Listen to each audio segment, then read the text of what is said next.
Fíjense bien aquí, recuerden que Hitler, cuando Trujillo le declaró la guerra, hizo así y tapó a la isla.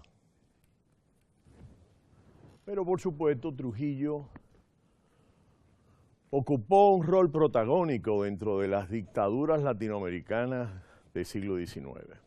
Fue una de las dictaduras no solo más sangrientas, sino más emblemáticas y de mayor originalidad y peculiaridad para el análisis, porque en muchos aspectos mantuvo un monopolio de la propaganda y de los medios de comunicación parecidos a los de los gobiernos comunistas, de regímenes burocráticos controlados por el estalinismo. Hoy tengo una corbata un tanto de luto por todo el proceso que implica el desgarramiento de la soberanía nacional en 1965. Y digo desgarramiento, y hay un libro interesante de Piero Gleises que se llama La esperanza desgarrada.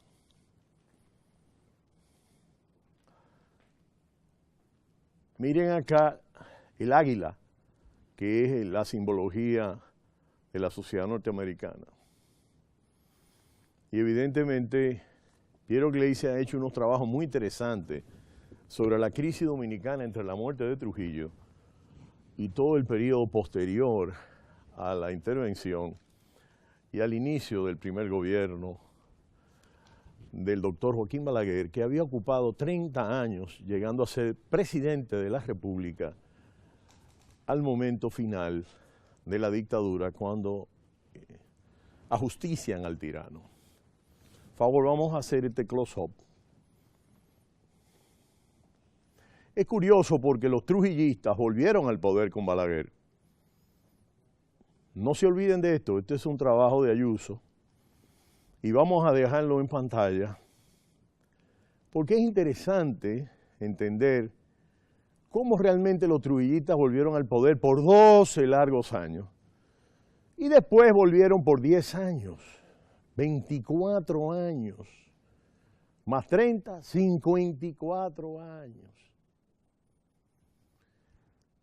Ayer algunas personas me comentaron que fui un poco duro con el doctor Balaguer y quiero que sepan que indiscutiblemente mi generación fue antibalaguerista.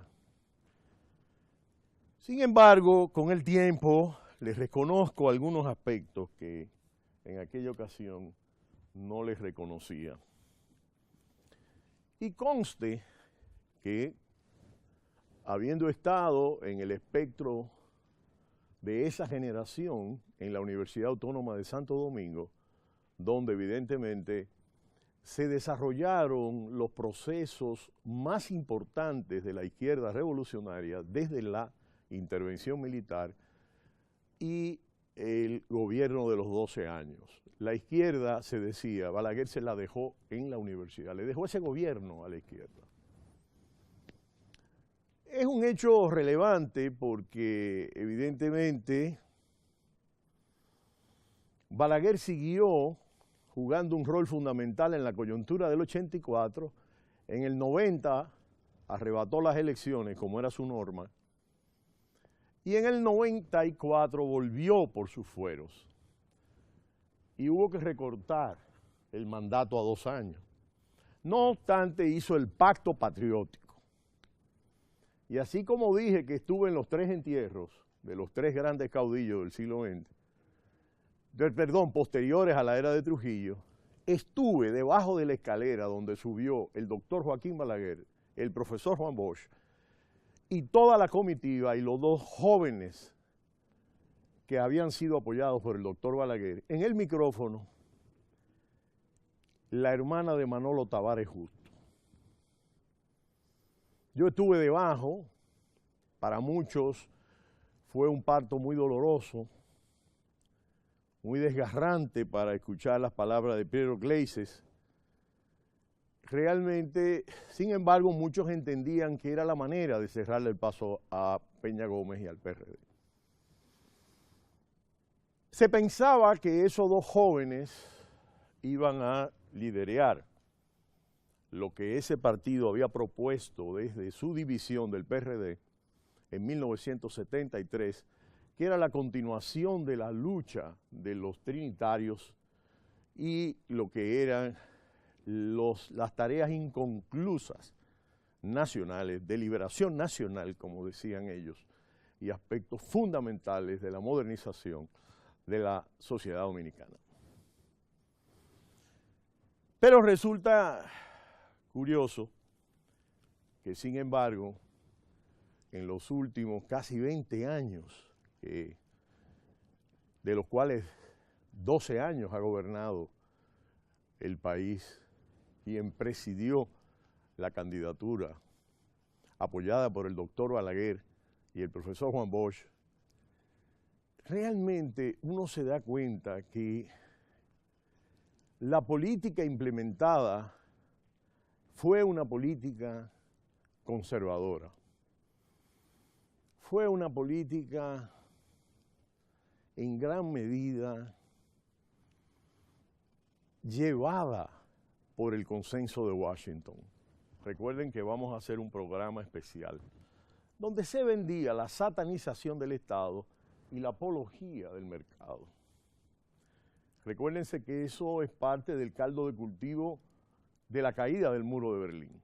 Ahora bien, es interesante porque esa fuerza minúscula, familiar, extremista, que le arrancó 4 senadores al pueblo en 1978 y que renunció del gobierno recientemente, resulta que ha sido designado el señor Vidó Medina para sustituir quien era de la Comisión de Ética, y Vidó Medina sí es realmente una persona de respeto ético.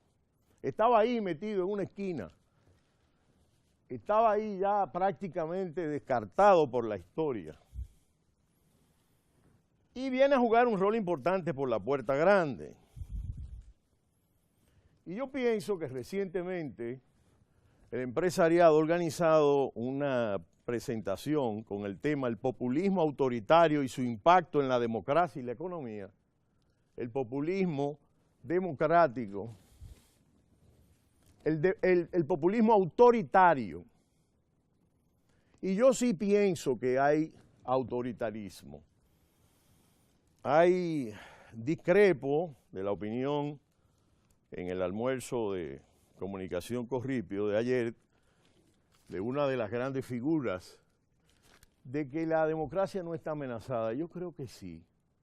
Yo creo que ese expresidente que gobernó 12 años, ya más que Lilis, secuestró los poderes públicos.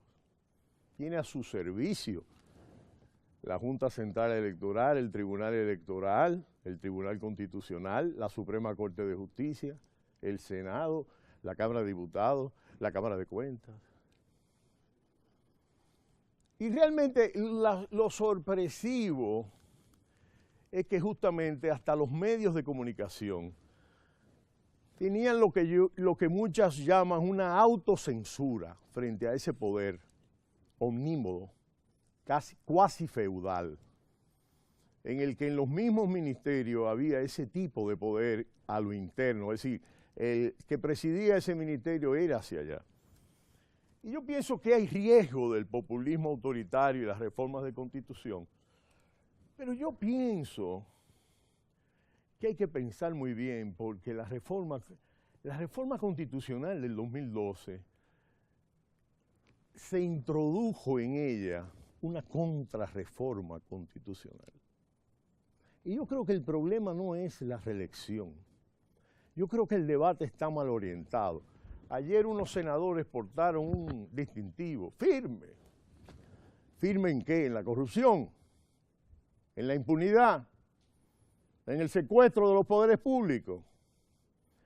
Yo creo que lo que tenemos que ver es mirar hacia adelante. Hubo nuevas designaciones en el gobierno, muy buenas designaciones.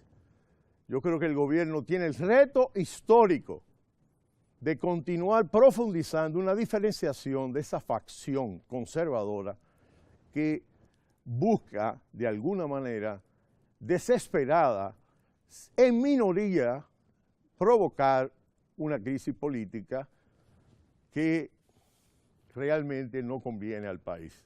Muchas gracias.